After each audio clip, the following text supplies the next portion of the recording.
Hey, this is the C&D channel. I'm Chris. This is MMA for you. I'm going to be doing my Bellator 64 predictions. It's going to happen on April 6th on MTV2. Unfortunately, Dave couldn't join me this week, but hopefully next week we'll get some more shows coming along. This event is headlined by Funky Ben Askren versus the Phenom Douglas Lima. Fight I've really been looking forward to, actually. And Alexandre Bezerra versus Marlon Sandro is another one I'm looking forward to as well. So yeah, let's get right to it. Okay, Funky Ben Askren fights the Phenom Douglas Lima. You know, I'm gonna be honest.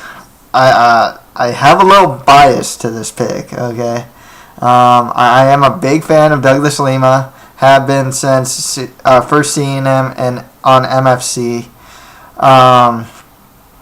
The thing is, his stand-up's going to be better than Askren's, and he's shown one-punch KO power against Chris Lozano and Ben Saunders as well with his right hand. His Brazilian Jiu-Jitsu is really strong, and he's pretty big for the weight class as well. Has a lot more experience than Askren as well, too. The only problem is, I kind of question his cardio. There's some fights where his cardio hasn't looked very good. The other thing is, I question his takedown defense as well. I can't shake the Jesse Juarez fight that he had on MFC where he got taken down for like 3 or 4 rounds, controlled, but Lima managed to get a triangle choke and ended up winning the fight. He came off a little too content off his back for my liking, and that's why I'm very hesitant with this pick. That's the thing. With Askren, I mean, Olympic level wrestling. I mean, what can you say? The guy thrives in the scrambles. This guy, I mean, seriously, I remember Lemon Good sprawled, Askren went for a takedown.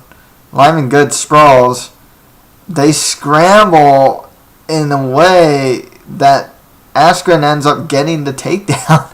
He gets underhooks and gets a takedown. I mean, he uses so many different types of takedowns, from the clinch, shoot, and that's the thing. He can pretty much take down most welterweights, to be honest.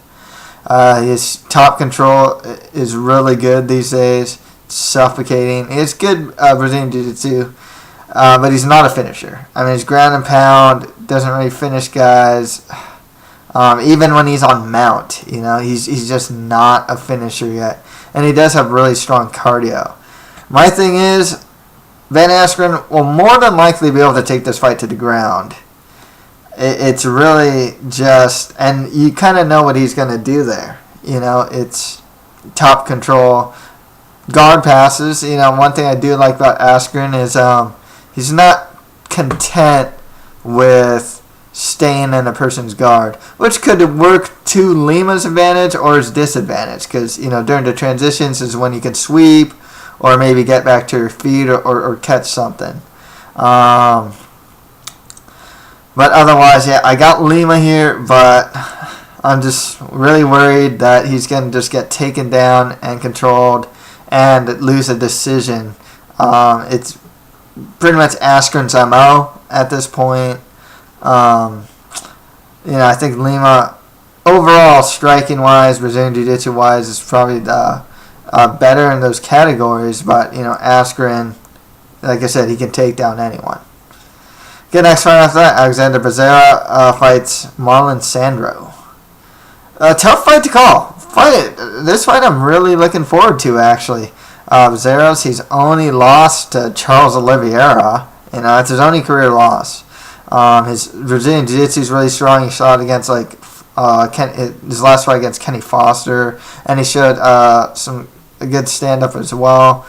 Threw in a couple combinations. He's also on an 8-fight winning streak, and he's pretty much a finisher too. 12 out of 13 wins are all by finish. My only thing with him is that Sandro's kind of like this too. He can get kind of reckless. And that's the thing with him. He shot against was it Doug Evans or I think it was Doug Evans. That he's just a bit reckless. Sandro, though, like I said, Sandro he can get into brawls too. I like Sandro's stand-up a little better, especially his uppercuts. I'm kind of, excuse me, kind of leaning more towards Sandro here to win this one. He is a Brazilian Jiu-Jitsu black belt himself and trains at Nova União. Has a lot of power in his stand-up and a wealth of experience as well. Gotta go with Sandro here. Very tough fight to call though. And in a lot of ways, these two are very similar to each other. Bezerra's he's gonna be he's like a younger version of Sandro in a sense. And that's actually the featherweight tournament semifinal, one of them. Okay, next fight after that, Travis Marx fights Masakatsu Ueda. So Ueda is finally making his debut for Bellator. He does have notable wins over Eduardo Dudu Dantas, Rumini Saito, Kyoji Horiguchi, consensus top 10 bantamweight. He's a lot of his fights, out of 15 wins, 10 of them go to decision. He is on a 5-fight win streak right now. Marx, he's a guy who trains out of Jackson's. He's on a 3-fight winning streak. He has really strong submission skills as well, as 10 of his 18 wins are by submission. I got to go with Ueda here. He's fought some top guys. He knows how to control guys. He's a top 10 bantamweight for a reason. I'm curious to see what Marx brings, though. These Bellator guys, they just surprise you. Because they generally, Kaplan, and Rebney, they pick such great prospects and these guys you never heard of. You never know what these guys can bring. A guy like a Marx can bring, for example. And next fight after that, Rodrigo Lima fights Hiroshi Nakamura. Nakamura, similar, to Ueda in a way. 12 of his 14 wins are by decision. He has no KO or TKO victories. And three of his 5 losses are by KO or TKO. He is on a 2-fight win streak though. Rodrigo Lima, undefeated, trains in Team Nogueira. He's only 20 years old. He's only been to the 3rd round once in his career. I got to go with Rodrigo Lima to win this one. His ground skills. Trained Nogueira. His ground skills are good. When you're 20 years old, the sky's the limit for you, really. Okay, on to the prelims. With the prelims, I honestly don't know who a lot of these guys are, so a lot of them are pick'em fights for me. Let's go start with Chris Hordecki versus Mike Richmond. Richmond, despite having an 11-1 record, he's fought a relative weak level of competition. Like, there's one guy he fought that was like 8 wins and 26 losses. He's on a 2-fight winning streak, and out of his 11 wins, 10 of them are by finish, so he's a finisher. But Hordecki, he trains at Team Tompkins. Stand-up's good. The only problem is he really goes for that same 1-2 kick combo all the time. It's his bread and butter. He doesn't really change it up too much. His Brazilian Jiu-Jitsu's pretty decent as well. Decent, I say, I remember him getting triangled by Cerrone, though. He's kind of small for a lightweight as well, but he's still really young. He's only 24. I'll go with Chris Hordecki to win this one. Okay, next fight after that. I don't know anything about these guys. Matt Secor fights Nordine Taleb. With Secor, he's only had one professional MMA bout. He's never been past the first round. That one bout, he ended it with an armbar in the first round. Nordine Taleb, 6-1 record, 4 wins by KO or TKO.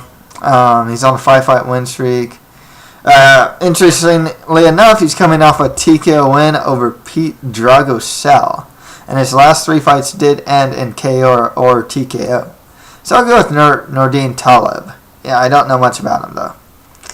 Okay, next fight after that, I don't know much about these guys. Rich Lictala fights Elias Theodoro. With Lictala, he has a 2-2 record, but his 2 losses are pretty respectable. It's also Ricardo Romero and Tim Carpenter. Solid light heavyweights. Not great, just solid light heavyweights. With Elias, he's 3-0 undefeated. I don't know much about these guys. I'll just go with Elias Theodoro. Next fight after that, Kyle Propolic fights Lance Snow. Don't know anything about these guys. Lance Snow has a losing record, 1 win, 2 losses. He's coming off a 2-fight losing streak. Kyle has a 2-1 record. Both those wins are by KO or TKO. I'll go with Kyle Propolic to win that one. Don't know anything about him though. Next fight after that, Chad Laprise fights Josh Taverne. Taverne's coming off a 2-fight losing streak. He has a 2-2 record. With Chad Laprise, he's 4-0 undefeated. All 4 of those wins are by KO or TKO, so he's a finisher and he's never been past the first round. I'll go with Chad Laprise to win this one. And finally, Jason Fisher is going to fight Taylor Solomon. Jason Fisher has only had 1 MMA bout, so a pro MMA bout, and he lost that bout by submission in the first round. Taylor Solomon has 3-3 record. All of his wins are in the first round. I'll just go with Taylor Solomon to win this one. Don't know much about those guys either. Okay, that's pretty much it for my predictions for Bellator 64. If you have any comments, just leave them below. That's it for MMA for you. Thank you guys very much.